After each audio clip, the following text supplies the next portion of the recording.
ಮಾಜಿ ಸಚಿವರಾದಂಥ ಕೆ.ಎನ್. ರಾಜನ್ ಅವರು ಇದ್ದಾರೆ, ಅವ್ರನ್ನ ಮಾತನಾಡ್ಸೋಣ. ಸರ್, ಯತೀಂದ್ರ ಸಿದ್ದರಾಮಯ್ಯ ಅವರು ಹೇಳ್ತಾರೆ ಇವತ್ತು 5 ವರ್ಷ ಸಿದ್ದರಾಮಯ್ಯ ಅವರು ಸಿಎಂ ಆಗಿರ್ತೇವೆ ಅಂತ ಅನ್ನುವಂಥ ಮಾತನಾಡ. ಇನ್ನೊಂದು ಕಡೆ ಡಿ.ಕೆ. ಸುರೇಶ್ ಅವರು ಹೇಳ್ತಾ ಇದ್ದಾರೆ ನಮ್ಮ ಕಡೆ ಒಂದಿಷ್ಟು ಪಾಸಿಟಿವ್ ಆಗಿದೆ, ಈ ಸರಿ ನಮಗೆ ಅಧಿಕಾರ ಸಿಗುವಂಥ ಲೆಕ್ಕಾಚಾರಗಳಿದ್ದಾವೆ ಅನ್ನೋಂಥ ಮಾತನ್ನು ಹೇಳ್ತಾ ಇದ್ದಾರೆ. ಈಗ ಯಾರೇ ಶಾಸಕರುಗಳು ಏನೇ ಹೇಳಿದ್ರು ಕೂಡ ಅದು ಅವರ ವೈಯಕ್ತಿಕ ಅಭಿಪ್ರಾಯವೇ ಹೊರತು ಅದು ಕಾಂಗ್ರೆಸ್ ಪಕ್ಷದ ಅಭಿಪ್ರಾಯ ಅಂತೇಳಿ ಯಾರೂ ಭಾವನೆ ಮಾಡೋಂಗಿಲ್ಲ. ನಾನು ಏನೇ ಹೇಳಿದ್ರು ಕೂಡ ನನ್ನ ವೈಯಕ್ತಿಕ ಅಭಿಪ್ರಾಯ ಇರ್ತದೆ. ಸಬ್ಜೆಕ್ಟ್ ಟು ಹೈಕಮಾಂಡ್ ಡಿಸಿಷನ್ ಅಂತಕ್ಕಂಥದ್ದು ಸದಾಕಾಲ that rider will be there always. ಈಗನೂ ಅಷ್ಟೇ, ಈಗ ಕಾಂಗ್ರೆಸ್ ಇರ್ಬೋದು, BJP ಇರ್ಬೋದು, ಅವರು ನ್ಯಾಷನಲ್ ಪಾರ್ಟಿಗಳು. ನ್ಯಾಷನಲ್ ಪಾರ್ಟೀಸು ಯಾವಾಗಲೂ ಕೂಡ they are all binding on the national level decisions only. D K. Suresh ಅವರು ಹೇಳ್ತಾ ಇದ್ದಾರೆ ಸರ್, ನಮ್ಮ ಪ್ರಯತ್ನಕ್ಕೆ ಫಲ ಸಿಗ್ತಾ ಇದೆ, ನಮಗೆ ಪಾಸಿಟಿವ್ ಆಗಿದೆ ಅನ್ನೋಂಥ ಮಾತನ್ನು ಹೇಳ್ತಾ ಇದ್ದಾರೆ. ಎಲ್ಲರೂ ಕೂಡ ಆಶಾವಾದಿಗಳಾಗಿರಬೇಕು, ಯಾರು ಕೂಡ ನಿರಾಶಾವಾದಿಗಳಾಗಿರಬಾರ್ದು. ಅವರು ಆಶಾವಾದಿಗಳಾಗಿದ್ದಾರೆ, ಸಂತೋಷ. ಅಲ್ಲ, ಇನ್ನೊಂದು ಮಾತು ಸರ್, ನೀವು ಡಿ.ಕೆ. ಶಿವಕುಮಾರ್ ಅವರ ಕ್ಯಾಬಿನೆಟ್ನಲ್ಲಿ ಸಚಿವರಾಗಲ್ಲ ಅನ್ನೋಂಥ ಮಾತನ್ನು ಹೇಳಿದ್ದೀನಿ. ಅದಕ್ಕೆ ನಾನು ಬದ್ಧನೂ ಇದ್ದೀನಿ. ನಾನೇನೇನು ಹೇಳಿದ ಮಾತುಗಳಿಗೆಲ್ಲನೂ ಕೂಡ ಬದ್ಧ ಇದ್ದೀನಿ. ನಾನು ಯಾವುದಕ್ಕೂ ಕೂಡ ನಾನು ಹೇಳಿದಂಥದ್ದನ್ನು ಹೇಳಿಲ್ಲ ಅಂತ ಹೇಳಿ ನಾನು ಹೋಗ್ತಕ್ಕಂಥದ್ದಿಲ್ಲ. ಹೇಳಿದ್ದಕ್ಕೆಲ್ಲ ಬದ್ಧ. ಇದರ ಅರ್ಥ ಡಿ.ಕೆ. ಶಿವಕುಮಾರ್ ಅವರು ಸಿಎಂ ಆಗ್ತಾರೆ ಅಂತನಾ ಸರ್? ಆಗ್ತಾರೆ ಅಂತ ನಾನು ಹೇಳಿಲ್ಲ, ಆದರೆ ಅಂತ ಹೇಳಿದ್ದೀನಿ. ಅಲ್ಲ ಸರ್, ಮುಂದೆ ಈಗ ಮುಂದುವರಿಸಬೇಕಾ ಸಿಎಂ ಅವ್ರನ್ನ ಹೇಗೆ ಅಂತ ಸರ್ ಅಂತ ನೋಡಿ, ನಾನು ನಿರಂತರವಾಗಿ 5 ವರ್ಷದ ಅವಧಿಗೆ 136 ಜನಕ್ಕೆ ಮತ ಹಾಕಿರೋದು, ಗೆದ್ಸಿರೋದು, ಸಿದ್ದರಾಮಯ್ಯನವರು ಮುಖ್ಯಮಂತ್ರಿ ಆಗ್ತಾರೆ ಅಂತಕ್ಕಂಥ ಅಭಿಪ್ರಾಯದಿಂದ ಮತದಾರರು ಕೊಟ್ಟಿರ್ತಕ್ಕಂಥ ಸಂದೇಶ ಗೊತ್ತಾಯ್ತಾ. ಈಗ ಆ ಸಂದೇಶ 5 ವರ್ಷ ಅವರು ಅಧಿಕಾರದಲ್ಲಿ ಇರಬೇಕು ಅಂತಕ್ಕಂಥ ದೃಷ್ಟಿಯಿಂದ ನಾನು ಆಗಲೇ ಹೇಳಿದ್ದೀನಿ ಭಾಳ ಸರಿ. ಒಂದು ಪಕ್ಷ ಆ ರೀತಿ ಬದಲಾವಣೆ ಸಂದರ್ಭ ಬಂದರೆ ಚುನಾವಣೆಗೆ ಹೋಗ್ಬೇಡ. 5 ವರ್ಷ ಡಿ.ಕೆ. ಶಿವಕುಮಾರ್ ನೇತೃತ್ವದಲ್ಲಿ ಚುನಾವಣೆಗೆ ಹೋಗೋಣ. ನಾವು ಈಗಲೂ ಅದಕ್ಕೆ ನಾನು ಬದ್ಧ ಇದ್ದೇನೆ. ಅದೇ ಸ್ಟೇಟ್ಮೆಂಟ್ ಈಗಲೂ ಕೂಡ ಹೇಳ್ತೇನೆ. ಚುನಾವಣೆಗೆ ಹೋಗೋಣ, ಚುನಾವಣೆಯಲ್ಲಿ ಅವ್ರ ನೇತೃತ್ವದಲ್ಲಿ ಚುನಾವಣೆ ಮಾಡೋಣ, ನಾವೆಲ್ಲ ಕೂಡೇ ಮಾಡ್ತೀವಿ.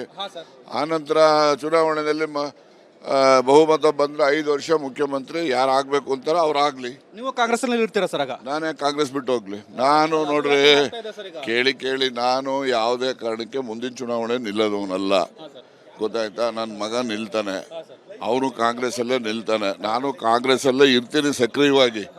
ಬೇರೆ ಪಕ್ಷಕ್ಕೆ ಹೋಗುವಂತ ನನಗೇನು ಅಗತ್ಯತೆ ಇಲ್ಲ. ಮಾಜಿ ಸಚಿವರಾದಂಥ ಕೆ.ಎನ್. ರಾಜನ್ ಅವರು ಇದ್ದಾರೆ, ಅವ್ರನ್ನ ಮಾತನಾಡ್ಸೋಣ. ಸರ್, ಯತೀಂದ್ರ ಸಿದ್ದರಾಮಯ್ಯ ಅವರು ಹೇಳ್ತಾರೆ ಇವತ್ತು 5 ವರ್ಷ ಸಿದ್ದರಾಮಯ್ಯ ಅವರು ಸಿಎಂ ಆಗಿರ್ತೇವೆ ಅಂತ ಅನ್ನುವಂಥ ಮಾತನಾಡ. ಇನ್ನೊಂದು ಕಡೆ ಡಿ.ಕೆ. ಸುರೇಶ್ ಅವರು ಹೇಳ್ತಾ ಇದ್ದಾರೆ ನಮ್ಮ ಕಡೆ ಒಂದಿಷ್ಟು ಪಾಸಿಟಿವ್ ಆಗಿದೆ, ಈ ಸರಿ ನಮಗೆ ಅಧಿಕಾರ ಸಿಗುವಂಥ ಲೆಕ್ಕಾಚಾರಗಳಿದ್ದಾವೆ ಅನ್ನೋಂಥ ಮಾತನ್ನು ಹೇಳ್ತಾ ಇದ್ದಾರೆ. ಈಗ ಯಾರೇ ಶಾಸಕರುಗಳು ಏನೇ ಹೇಳಿದ್ರು ಕೂಡ ಅದು ಅವರ ವೈಯಕ್ತಿಕ ಅಭಿಪ್ರಾಯವೇ ಹೊರತು ಅದು ಕಾಂಗ್ರೆಸ್ ಪಕ್ಷದ ಅಭಿಪ್ರಾಯ ಅಂತೇಳಿ ಯಾರೂ ಭಾವನೆ ಮಾಡೋಂಗಿಲ್ಲ. ನಾನು ಏನೇ ಹೇಳಿದ್ರು ಕೂಡ ನನ್ನ ವೈಯಕ್ತಿಕ ಅಭಿಪ್ರಾಯ ಇರ್ತದೆ. ಸಬ್ಜೆಕ್ಟ್ ಟು ಹೈಕಮಾಂಡ್ ಡಿಸಿಷನ್ ಅಂತಕ್ಕಂಥದ್ದು ಸದಾಕಾಲ that rider will be there always. ಈಗನೂ ಅಷ್ಟೇ, ಈಗ ಕಾಂಗ್ರೆಸ್ ಇರ್ಬೋದು, BJP ಇರ್ಬೋದು, ಅವರು ನ್ಯಾಷನಲ್ ಪಾರ್ಟಿಗಳು. ನ್ಯಾಷನಲ್ ಪಾರ್ಟೀಸು ಯಾವಾಗಲೂ ಕೂಡ they are all binding on the national level decisions only. D K. Suresh ಅವರು ಹೇಳ್ತಾ ಇದ್ದಾರೆ ಸರ್, ನಮ್ಮ ಪ್ರಯತ್ನಕ್ಕೆ ಫಲ ಸಿಗ್ತಾ ಇದೆ, ನಮಗೆ ಪಾಸಿಟಿವ್ ಆಗಿದೆ ಅನ್ನೋಂಥ ಮಾತನ್ನು ಹೇಳ್ತಾ ಇದ್ದಾರೆ. ಎಲ್ಲರೂ ಕೂಡ ಆಶಾವಾದಿಗಳಾಗಿರಬೇಕು, ಯಾರು ಕೂಡ ನಿರಾಶಾವಾದಿಗಳಾಗಿರಬಾರ್ದು. ಅವರು ಆಶಾವಾದಿಗಳಾಗಿದ್ದಾರೆ, ಸಂತೋಷ. ಅಲ್ಲ, ಇನ್ನೊಂದು ಮಾತು ಸರ್, ನೀವು ಡಿ.ಕೆ. ಶಿವಕುಮಾರ್ ಅವರ ಕ್ಯಾಬಿನೆಟ್ನಲ್ಲಿ ಸಚಿವರಾಗಲ್ಲ ಅನ್ನೋಂಥ ಮಾತನ್ನು ಹೇಳಿದ್ದೀನಿ. ಅದಕ್ಕೆ ನಾನು ಬದ್ಧನೂ ಇದ್ದೀನಿ. ನಾನೇನೇನು ಹೇಳಿದ ಮಾತುಗಳಿಗೆಲ್ಲನೂ ಕೂಡ ಬದ್ಧ ಇದ್ದೀನಿ. ನಾನು ಯಾವುದಕ್ಕೂ ಕೂಡ ನಾನು ಹೇಳಿದಂಥದ್ದನ್ನು ಹೇಳಿಲ್ಲ ಅಂತ ಹೇಳಿ ನಾನು ಹೋಗ್ತಕ್ಕಂಥದ್ದಿಲ್ಲ. ಹೇಳಿದ್ದಕ್ಕೆಲ್ಲ ಬದ್ಧ. ಇದರ ಅರ್ಥ ಡಿ.ಕೆ. ಶಿವಕುಮಾರ್ ಅವರು ಸಿಎಂ ಆಗ್ತಾರೆ ಅಂತನಾ ಸರ್? ಆಗ್ತಾರೆ ಅಂತ ನಾನು ಹೇಳಿಲ್ಲ, ಆದರೆ ಅಂತ ಹೇಳಿದ್ದೀನಿ. ಅಲ್ಲ ಸರ್, ಮುಂದೆ ಈಗ ಮುಂದುವರಿಸಬೇಕಾ ಸಿಎಂ ಅವ್ರನ್ನ ಹೇಗೆ ಅಂತ ಸರ್ ಅಂತ ನೋಡಿ, ನಾನು ನಿರಂತರವಾಗಿ 5 ವರ್ಷದ ಅವಧಿಗೆ 136 ಜನಕ್ಕೆ ಮತ ಹಾಕಿರೋದು, ಗೆದ್ಸಿರೋದು, ಸಿದ್ದರಾಮಯ್ಯನವರು ಮುಖ್ಯಮಂತ್ರಿ ಆಗ್ತಾರೆ ಅಂತಕ್ಕಂಥ ಅಭಿಪ್ರಾಯದಿಂದ ಮತದಾರರು ಕೊಟ್ಟಿರ್ತಕ್ಕಂಥ ಸಂದೇಶ ಗೊತ್ತಾಯ್ತಾ. ಈಗ ಆ ಸಂದೇಶ 5 ವರ್ಷ ಅವರು ಅಧಿಕಾರದಲ್ಲಿ ಇರಬೇಕು ಅಂತಕ್ಕಂಥ ದೃಷ್ಟಿಯಿಂದ ನಾನು ಆಗಲೇ ಹೇಳಿದ್ದೀನಿ ಭಾಳ ಸರಿ. ಒಂದು ಪಕ್ಷ ಆ ರೀತಿ ಬದಲಾವಣೆ ಸಂದರ್ಭ ಬಂದರೆ ಚುನಾವಣೆಗೆ ಹೋಗ್ಬೇಡ. 5 ವರ್ಷ ಡಿ.ಕೆ. ಶಿವಕುಮಾರ್ ನೇತೃತ್ವದಲ್ಲಿ ಚುನಾವಣೆಗೆ ಹೋಗೋಣ. ನಾವು ಈಗಲೂ ಅದಕ್ಕೆ ನಾನು ಬದ್ಧ ಇದ್ದೇನೆ. ಅದೇ ಸ್ಟೇಟ್ಮೆಂಟ್ ಈಗಲೂ ಕೂಡ ಹೇಳ್ತೇನೆ. ಚುನಾವಣೆಗೆ ಹೋಗೋಣ, ಚುನಾವಣೆಯಲ್ಲಿ ಅವ್ರ ನೇತೃತ್ವದಲ್ಲಿ ಚುನಾವಣೆ ಮಾಡೋಣ, ನಾವೆಲ್ಲ ಕೂಡೇ ಮಾಡ್ತೀವಿ. ಆನಂತರ ಚುನಾವಣೆಯಲ್ಲಿ ಬಹುಮತ ಬಂದರೆ 5 ವರ್ಷ ಮುಖ್ಯಮಂತ್ರಿ ಯಾರು ಆಗಬೇಕು ಅಂತಾರೋ ಅವ್ರಾಗಲಿ. ನೀವು ಕಾಂಗ್ರೆಸ್ನಲ್ಲಿ ಇರ್ತೀರಾ ಸರ್ ಆಗ? ನಾನೇ ಕಾಂಗ್ರೆಸ್ ಬಿಟ್ಟು ಹೋಗ್ಲಿ? ನಾನು ನೋಡ್ರಿ, ಕೇಳಿ ನಾನು ಯಾವುದೇ ಕಾರಣಕ್ಕೆ ಮುಂದಿನ ಚುನಾವಣೆ ನಿಲ್ಲೋದವನಲ್ಲ, ಗೊತ್ತಾಯ್ತಾ? ನನ್ನ ಮಗ ನಿಲ್ತಾನೆ, ಅವನು ಕಾಂಗ್ರೆಸ್ಸಲ್ಲೇ ನಿಲ್ತಾನೆ, ನಾನು ಕಾಂಗ್ರೆಸ್ಸಲ್ಲೇ ಇರ್ತೀನಿ ಸಕ್ರಿಯವಾಗಿ. ಬೇರೆ ಪಕ್ಷಕ್ಕೆ ಹೋಗುವಂತ ನನಗೇನು ಅಗತ್ಯತೆ ಇಲ್ಲ. ಮಾಜಿ ಸಚಿವರಾದಂಥ ಕೆ.ಎನ್. ರಾಜನ್ ಅವರು ಇದ್ದಾರೆ, ಅವ್ರನ್ನ ಮಾತನಾಡ್ಸೋಣ. ಸರ್, ಯತೀಂದ್ರ ಸಿದ್ದರಾಮಯ್ಯ ಅವರು ಹೇಳ್ತಾರೆ ಇವತ್ತು 5 ವರ್ಷ ಸಿದ್ದರಾಮಯ್ಯ ಅವರು ಸಿಎಂ ಆಗಿರ್ತೇವೆ ಅಂತ ಅನ್ನುವಂಥ ಮಾತನಾಡ. ಇನ್ನೊಂದು ಕಡೆ ಡಿ.ಕೆ. ಸುರೇಶ್ ಅವರು ಹೇಳ್ತಾ ಇದ್ದಾರೆ ನಮ್ಮ ಕಡೆ ಒಂದಿಷ್ಟು ಪಾಸಿಟಿವ್ ಆಗಿದೆ ಈ ಸರಿ, ನಮಗೆ ಅಧಿಕಾರ ಸಿಗುವಂಥ ಲೆಕ್ಕಾಚಾರಗಳಿದ್ದಾವೆ ಅನ್ನೋಂಥ ಮಾತನ್ನು ಹೇಳ್ತಾ ಇದ್ದಾರೆ. ಈಗ ಯಾರೇ ಶಾಸಕರುಗಳು ಏನೇ ಹೇಳಿದ್ರು ಕೂಡ ಅದು ಅವರ ವೈಯಕ್ತಿಕ ಅಭಿಪ್ರಾಯವೇ ಹೊರತು ಅದು ಕಾಂಗ್ರೆಸ್ ಪಕ್ಷದ ಅಭಿಪ್ರಾಯ ಅಂತೇಳಿ ಯಾರೂ ಭಾವನೆ ಮಾಡೋಂಗಿಲ್ಲ. ನಾನು ಏನೇ ಹೇಳಿದ್ರು ಕೂಡ ನನ್ನ ವೈಯಕ್ತಿಕ ಅಭಿಪ್ರಾಯ ಇರ್ತದೆ, ಸಬ್ಜೆಕ್ಟ್ ಟು ಹೈಕಮಾಂಡ್ ಡಿಸಿಷನ್ ಅಂತಕ್ಕಂಥದ್ದು ಸದಾಕಾಲ. That rider will be there always. ಈಗನೂ ಅಷ್ಟೇ, ಈಗ ಕಾಂಗ್ರೆಸ್ ಇರ್ಬೋದು, BJP ಇರ್ಬೋದು, ಅವರು ನ್ಯಾಷನಲ್ ಪಾರ್ಟಿಗಳು. ನ್ಯಾಷನಲ್ ಪಾರ್ಟೀಸು ಯಾವಾಗಲೂ ಕೂಡ they are all binding on the national level decisions only. D K. Suresh ಅವರು ಹೇಳ್ತಾ ಇದ್ದಾರೆ ಸರ್, ನಮ್ಮ ಪ್ರಯತ್ನಕ್ಕೆ ಫಲ ಸಿಗ್ತಾ ಇದೆ, ನಮಗೆ ಪಾಸಿಟಿವ್ ಆಗಿದೆ ಅನ್ನೋಂಥ ಮಾತನ್ನು ಹೇಳ್ತಾ ಇದ್ದಾರೆ. ಎಲ್ಲರೂ ಕೂಡ ಆಶಾವಾದಿಗಳಾಗಿರಬೇಕು, ಯಾರು ಕೂಡ ನಿರಾಶಾವಾದಿಗಳಾಗಿರಬಾರ್ದು. ಅವರು ಆಶಾವಾದಿಗಳಾಗಿದ್ದಾರೆ, ಸಂತೋಷ. ಅಲ್ಲ, ಇನ್ನೊಂದು ಮಾತು ಸರ್, ನೀವು ಡಿ.ಕೆ. ಶಿವಕುಮಾರ್ ಅವರ ಕ್ಯಾಬಿನೆಟ್ನಲ್ಲಿ ಸಚಿವರಾಗಲ್ಲ ಅನ್ನೋಂಥ ಮಾತನ್ನು ಹೇಳಿದ್ದೀನಿ. ಅದಕ್ಕೆ ನಾನು ಬದ್ಧನೂ ಇದ್ದೀನಿ.